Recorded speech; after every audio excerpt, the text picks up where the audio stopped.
Hello welcome back to channel ஜோப் சரி தமிழ. ரொம்ப நாளுக்கு அப்புறம் தமிழக அரசு இந்து சமய அறநிலையத்துறையிலேருந்து சூப்பரான ஆப்பர்ச்சுனிட்டி வந்திருக்கு. அதுவும் எழுத்து தேர்வு இல்லைங்க. எழுத்து தேர்வு இல்லை, அப்போ நிரந்தர வேலை இல்லையா? நிச்சயமாக நிரந்தரமான அரசு வேலை வாய்ப்புங்க. தமிழகம் முழுவதும் எல்லாருமே அப்ளை பண்ணலாம். எங்கே உங்களுக்கான பணி, என்ன வயது வரம்பு, என்ன கல்வி தகுதி, எல்லாத்தையுமே டீட்டெயில்டாக இன்ச் பை இன்ச்சாக சொல்கிறேன். இன்ட்ரோ ஸ்கிப் பண்ணாதீங்க.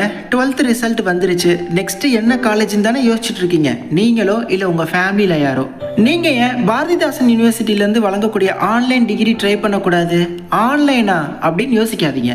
As per UGC university grant commission படி ஆன்லைன் டிகிரியும் ரெகுலர் டிகிரியும் சேம்ங்க. ஒரே டிகிரி சர்டிஃபிகேட் தான் ரெண்டு பேருக்கும். இன்னும் புரியுற மாதிரி சொல்லணும் அப்படின்னா, ஆன்லைன் டிகிரிஸ் வச்சு அடுத்தடுத்து கவர்மெண்ட் எக்ஸாம்ஸாக இருக்கட்டும், பிரைவேட் ஜாப்ஸாக இருக்கட்டும், எல்லாத்துக்கும் ட்ரை பண்ணலாம். பாரதிதாசன் யூனிவர்சிட்டியில் ஆன்லைன் மோடில் நீங்கள் பிஏ, எம்பிஏ, பிபிஏ, எம்ஏ போன்ற பேச்சுலர் ஆர் மாஸ்டர் டிகிரிஸ் பண்ணலாம். அதுவும் இந்த ஜூலை பேட்ச்க்கான அட்மிஷன் ஓப்பனில் இருக்கு. 100% ஆன்லைன்ங்க. எக்ஸாம் கூட ஆன்லைன் தான். Live classes, in case live miss பண்ண ரெக்கார்டட் வீடியோஸ் கூட இருக்கும். இண்டஸ்ட்ரி எக்ஸ்பர்ட்ஸ் இருந்து மாஸ்டர் கிளாஸஸ்மே இருக்கு. டிஸ்கிரிப்ஷன் லிங்க் தரேன், அதை டச் பண்ணி உங்க பெயர், இமெயில் ஐடி, ஃபோன் நம்பர், என்ன கோர்ஸ் விருப்பப்படுறீங்க, குவாலிஃபிகேஷன் என்னன்னு கொடுத்து சப்மிட் பண்ணுங்க. பாரதிதாசன் யூனிவர்சிட்டில இருந்து கால் பண்ணி ஃபர்தர் டீடைல்ஸ் எல்லாமே சொல்லுவாங்க. எல்லா டீடைல்ஸுமே கேட்டுங்க. ஃபீஸ்மே ரீசனபிள். 12th முடிச்சுட்டு டிகிரி பண்ணலான்னு இருக்கிறவங்க, இல்ல டிகிரி முடிச்சுட்டு மாஸ்டர்ஸ் பண்ணலான்னு இருக்கிறவங்க, நீங்க இந்த பாரதிதாசன் யூனிவர்சிட்டி வழங்குற ஆன்லைன் மோட ட்ரை பண்ணக்கூடாது. கண்டிப்பா ட்ரை பண்ணுங்க. டிஸ்கிரிப்ஷன் லிங்க் தரேன். சீக்கிரம், லிமிடெட் சீட்ஸ் மட்டும். ஓகே, தமிழக இந்து சமய அறநிலையத்துறை, அதாவது இது என்ன துறை அப்படின்னா, கோவில்கள்லாம் இருக்குல்ல, அது தொடர்பான டிபார்ட்மெண்ட். ஓகே, இங்கேருந்து இப்போது அதிகாரப்பூர்வமான அரசு வேலைவாய்ப்பு வந்திருக்கு. எங்கேருந்து அப்படின்னா, அலுவலக உதவியாளர் அப்படிங்கிற பணி மொத்தமாக 6 காலிப்பணியிடங்கள் நிரப்புறதற்கான அறிவிப்பை சற்று முன் ரிலீஸ் பண்ணியிருக்காங்க. ஓகே, இதுக்கு யாரெல்லாம் ப்ரோ அப்ளை பண்ணலாம் அப்படின்னா, நீங்கள் தமிழகத்தில் எந்த மாவட்டத்திலேருந்து வேணால் நீங்கள் இதற்கு அப்ளை பண்ணிக்கலாம். ஆனால் உங்களுக்கான பணியிடம் என்ன அப்படின்னா, சென்னை ஆணையர் அலுவலகத்தில் தான் உங்களுக்கான காலிடங்களை இவங்க நிரப்புகிறாங்க. ஓகே, ஸோ மொத்தமாக 6 காலிப்பணியிடங்கள், அதற்கான இன சுழற்சியும் கொடுத்துருக்காங்க. அதையும் பாருங்கள். அதை பார்த்துட்டு அப்ளை பண்ணுங்கள். அப்போ தான் நீங்கள் தகுதியாக இல்லையா அப்படிங்கிறது உங்களுக்கு தெரியும். இதுக்கு பார்த்திங்கன்னா, இந்து மதத்தை சார்ந்தவங்க மட்டும்தான் அப்ளை பண்ண முடியும். ஆண்கள், பெண்கள் இருபாலருமே நீங்கள் தாராளமாக அப்ளை பண்ணிக்கலாம். அது மட்டும் இல்லாமல் இதுதான் பார்த்திங்கன்னா அஃபிஷியல் வெப்சைட் hrce.tn.gov.in.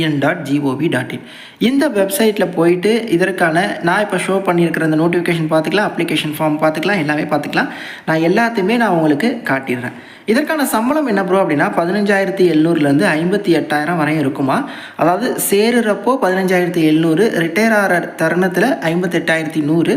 இது பேசிக் பே தான். இது இல்லாமல் அடிஷ்னல் அலவன்ஸ், பெனிஃபிட்ஸ் எல்லாமே சேர்த்து முதல் மாத சம்பளமே 25,000 கிட்ட உங்களுக்கு இருக்கும். ஓகே, ஸோ இதுக்கு பார்த்திங்கன்னா அப்ளிகேஷன் ஃபார்ம் கொடுத்துருக்காங்க. அந்த அப்ளிகேஷன் ஃபார்மை நீங்கள் டவுன்லோட் பண்ணி அதை நீங்கள் பிரிண்ட் அவுட் எடுத்துடணும். பிரிண்ட் அவுட் எடுத்து அதை ஃபில் பண்ணி தேவையான ஆவணங்களை இணைச்சு இந்த அட்ரஸ், ப்ளூ கலரில் நான் பாக்ஸ் பண்ணி கொடுத்துருக்கேன்ல, இந்த அட்ரஸ்க்கு நீங்கள் ஆணையர் இந்து சமய அறநிலையத்துறை 119 உத்தமர் காந்தி சாலை, இந்த நுங்கம்பாக்கம் அட்ரஸ்க்கு நீங்கள் வர 28/5க்குள்ளே சென்றடையும் வகையில் நீங்கள் அவங்களுக்கு அனுப்பி ஆகணும். அப்ளிகேஷன் ஃபார்ம் அப்படிங்கிறது இதுதான், எல்லாருக்குமே இதுதான் அப்ளிகேஷன். இதை நீங்கள் அப்படியே பிரிண்ட் அவுட் எடுத்துக்கோங்க. பேப்பரில் பிரிண்ட் அவுட் எடுத்துக்கோங்க. இந்த இடத்துல யார் அப்ளை பண்ணுறீங்களோ அவங்களோட ஃபோட்டோ ஒட்டிடுங்க. அப்புறம் பெயர், அப்பா பெயர், ஆனா பெண்ணா, நிரந்தர முகவரி டீட்டெயில்ஸ் இது எல்லாமே கொடுத்துருங்க. அதே மாதிரி அஞ்சல் தொடர்பிற்கான முகவரி, ஸோ என்ன அட்ரஸ், அதாவது அவங்க உங்களுக்கு கால் லெட்டர் சென்ட் பண்ணுறாங்க அப்படின்னா எந்த அட்ரஸ்க்கு உங்களுக்கு சென்றடையணும் அப்படிங்கிறாங்க. ஸோ இதில் என்ன அட்ரஸை கொடுத்துக்கோங்க. அப்புறம் உங்களோட இமெயில் அட்ரஸ், பிறந்த தேதி, அப்புறம் இனம் என்ன வகுப்பு விவரம், ஓகே, அதையும் கொடுத்துக்கோங்க. அடுத்து மதம் கொடுத்துக்கோங்க, ஹிந்துவா அந்த இதை கொடுத்துக்கோங்க. அடுத்து கல்வி தகுதி, அப்புறம் எழுத படிக்க தெரிந்த மொழிகள் என்னென்ன, தமிழ் தெரியும், வேறு இங்கிலீஷ் தெரியும்னா இங்கிலீஷ் இருக்கும், ஸோ அதை கொடுத்துக்கோங்க. வேலை வாய்ப்பகத்தில் பதிவு பண்ணியிருக்கீங்களா அப்படின்னு சொல்லி கேட்குறாங்க. பண்ணியிருக்கீங்க அப்படின்னா அதோட எண் கொடுங்க. இல்லைனா ஜஸ்ட்டு இப்படி ஒரு கோடு மட்டும் நீங்கள் போட்டால் போதும். அது கட்டாயம் அப்படிங்கிறது இல்லை. தற்போது பணியில் இருக்கீங்களா அப்படின்னு சொல்லி கேட்குறாங்க. இருக்கீங்க அப்படின்னா அதோட தகவல் கொடுங்க. அப்படி இல்லைனா நான் முன்னாடி சொன்னோம், ஜஸ்ட் இப்படி ஒரு கோடு மட்டும் போட்டு விடுங்க. அதை எதையுமே ஃபில் பண்ணாமல் விட்டுறாங்க. ஸோ அது அதுக்கப்புறம் விண்ணப்பதாரரின் கையொப்போ, என்ன நாள், இது எல்லாமே கொடுத்துக்கலாம். ஸோ அது மாதிரி ஆல்ரெடி சொன்ன மாதிரி வர 28/5க்குள்ளே நான் ஷோ பண்ண அந்த நுங்கம்பாக்கம் அட்ரஸை நீங்கள் அவங்களுக்கு அனுப்பி வைக்கணும்.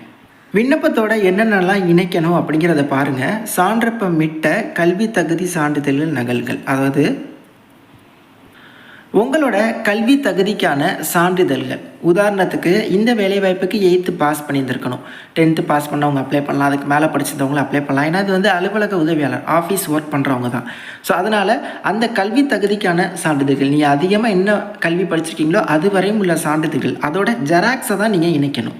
அதே மாதிரி அரசு பதிவு பெற்ற அலுவலர்கள், கல்வியாளர்கள், பிரதிநிதிகள் இவங்கள்ட்ட யார்கிட்டையாவது நன்னடத்தை சான்று, அதாவது கான்டாக்ட் சர்டிஃபிகேட் அப்படின்னு சொல்லுவாங்க, அது இதில் யாராவது ஒருத்தவர்கிட்ட வாங்கி நீங்கள் வந்து அந்த கான்டாக்ட் சர்டிஃபிகேட்ஸோட ஜெராக்ஸையுமே நீங்கள் இணைக்கணும்.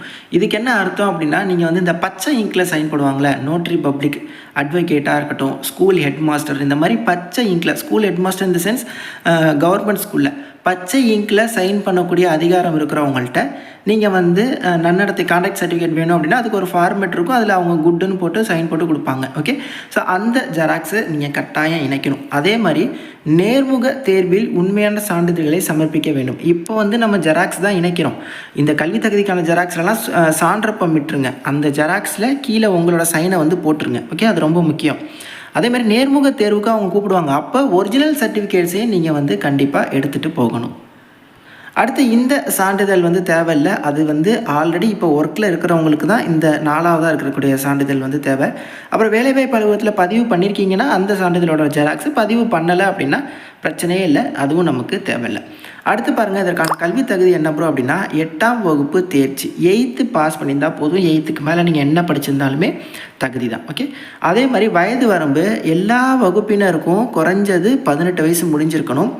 ஆதி திராவிடர் எஸ்சி எஸ்சிஏ எஸ்டினா 37 வயசு வரையும் அப்ளை பண்ணலாமா.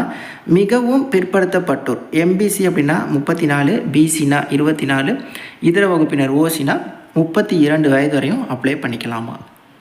ஸோ மொத்தமாக பார்த்திங்கன்னா 6 காலிப்பணியிடங்கள் இருக்குது. அந்த 6 காலிப்பணியிடங்கள் யார் யாருக்கெல்லாம் கொடுத்துருக்காங்க அப்படிங்கிறத நம்ம இந்த டேப்லெட் காலத்தில் பார்த்துருவோம். ஓகே, ஸோ ஃபஸ்ட்டு வந்து பார்த்திங்கன்னா ஆதரவற்ற விதவைக்கு 2 காலிப்பணியிடங்கள் கொடுத்துருக்காங்க. அதில் ஒரு காலிப்பணியிடங்கள் வந்து எஸ்சிஏ, அதாவது எஸ்சிஏ வகுப்பை சேர்ந்த பெண்களுக்கு கொடுத்துருக்காங்க. இன்னொரு காலிப்பணியிடங்கள் பார்த்திங்கன்னா பொது பிரிவை சேர்ந்த பெண்களுக்கு கொடுத்துருக்காங்க. ஓகே, பொதுப்பிரிவை சேர்ந்த பெண்கள், ஆனால் ஆதரவற்ற விதவை தான் வந்து அப்ளை பண்ண முடியும். அடுத்து ப்ரியாரிட்டி அப்படின்னு சொல்லி அவங்களுக்கு 2 வந்து கொடுத்துருக்காங்க. ஒன்று இங்கே ஒன்று கொடுத்துருக்காங்க, இங்கே ஒன்று கொடுத்துருக்காங்க. அதில் ஒன்று வந்து எஸ்சி ஜென்ரலுக்கும், இன்னொரு ஒன்று வந்து ஜிடி, அதாவது ஜென்ரல் டேனுக்கும் கொடுத்துருக்காங்க. ஆனால் இந்த ப்ரியாரிட்டினா என்ன? ப்ரியாரிட்டியில் இங்கே பாருங்கள், இந்த 1க்கு நேராக 1 ஸ்டார் கொடுத்துருக்காங்க, இந்த 1க்கு நேராக 2 ஸ்டார் கொடுத்துருக்காங்க. அப்படின்னா என்ன அப்படிங்கிறத கீழே பார்க்கணும். 1 ஸ்டார் அப்படின்னா கொரோனா தொற்றிலாலோ இல்லை இதர காரணங்களாலோ பெற்றோர் இருவரையும் இழந்த இளைஞர்கள், அவங்களுக்கு அந்த ஒரு முன்னுரிமை இருக்குது. முதல் தலைமுறை பட்டதாரியாக இருக்கீங்க அப்படின்னா உங்களுக்கு அந்த முன்னுரிமை இருக்குது. ஓகே, ஸோ நீங்கள் இந்த ப்ரியாரிட்டி 2 இதில் ஏதோ ஒரு இதில் வரீங்க, ப்ளஸ் இந்த கம்யூனிட்டியில் வரீங்க அப்படின்னா நீங்கள் வந்து அப்ளை பண்ணிக்கலாம். இப்போ உதாரணத்துக்கு முதல் தலைமுறை பட்டதாரிக்கு 2 ஸ்டார், அது எந்த போஸ்ட்டுன்னு பாருங்கள். ஸோ இது தானே முதல் தலைமுறை பட்டதாரிக்கு 2 ஸ்டார், இது தான், அதுவும் ஜென்ரலில் தான் இருக்குது. ஸோ நீங்கள் முதல் தலைமுறை பட்டதாரி அப்படின்னா தாராளமாக இந்த ஒரு பதவி இருக்கக்கூடிய பொது பிரிவுக்குள்ள நீங்கள் எந்த கம்யூனிட்டியாக இருந்தாலும் போட்டி போடலாம், ஏன்னா அது வந்து ஜென்ரலில் தான் இருக்குது. அடுத்து இன்னும் 2 பதவி வந்து பார்த்திங்கன்னா நான் ப்ரியாரிட்டிக்கு கொடுத்துருக்காங்க, அதாவது இவங்களுக்கெல்லாம் எந்த ஒரு முன்னுரிமையும் இல்லை. ஸோ இந்த 2 பதவி எதில் வருது அப்படின்னு சொல்லி பார்க்கலாம். ஓகேவா, ஸோ இந்த பதவி பார்த்திங்கன்னா ஒன்று வந்து எம்பிசி ஜென்ரலுக்கு கொடுத்துருக்காங்க, இன்னொரு பதவி வந்து பிசி ஜென்ரலுக்கு கொடுத்துருக்காங்க. ஸோ அப்போ இதில் வந்து எம்பிசி அப்ளை பண்ணலாம், பிசி அப்ளை பண்ணலாம், அப்புறம் முதல் தலைமுறை பட்டதாரியை சேர்ந்த எந்த வகுப்பினராக இருந்தாலும் அப்ளை பண்ணலாம். அப்புறம் வந்து கொரோனா தொற்றுனால தாய் தந்தையை இழந்த எஸ்சியை சேர்ந்த ஆண்கள் பெண்கள் அப்ளை பண்ணலாம். அப்புறம் எஸ்சிஏவை சேர்ந்த ஆதரவற்ற விதவையும் பொது பிரிவை சேர்ந்த ஆதரவற்ற விதவையும் அப்ளை பண்ணலாம். இதுதான் பார்த்திங்கன்னா அந்த 6 வேக்கன்சிக்கான ஸ்பிளிட்டப். இதை தவிர வேறு யார் அப்ளை பண்ணாலுமே உங்களுக்கு வந்து இதில் வாய்ப்பு அப்படிங்கிறது இல்லை. இந்த நோட்டிஃபிகேஷனுமே நான் உங்களுக்கு தரேன், இதை ஃபுல்லாக ஒன் டைம் நீங்களும் ரீட் பண்ணுங்கள், அப்போ தான் இன்னும் நிறைய விஷயங்கள் உங்களுக்கு புரியும். நானே ஏதாவது மிஸ் பண்ணியிருந்தாலும் உங்களுக்கு தெரிய வரும். எந்த ஒரு சந்தேகம் இருந்தாலும் இன்ஸ்டாலையும் கமெண்ட் பாக்ஸ்லையும் மென்ஷன் பண்ணுங்கள். இது போன்ற ஃப்ரீ ஜாப் அப்டேட்ஸை தெரிஞ்சுக்க கண்டிப்பாக நம்ம சேனலை சப்ஸ்கிரைப் பண்ணிக்கோங்க. தேங்க்ஸ் ஃபார் வாட்சிங், take care and bye, tata.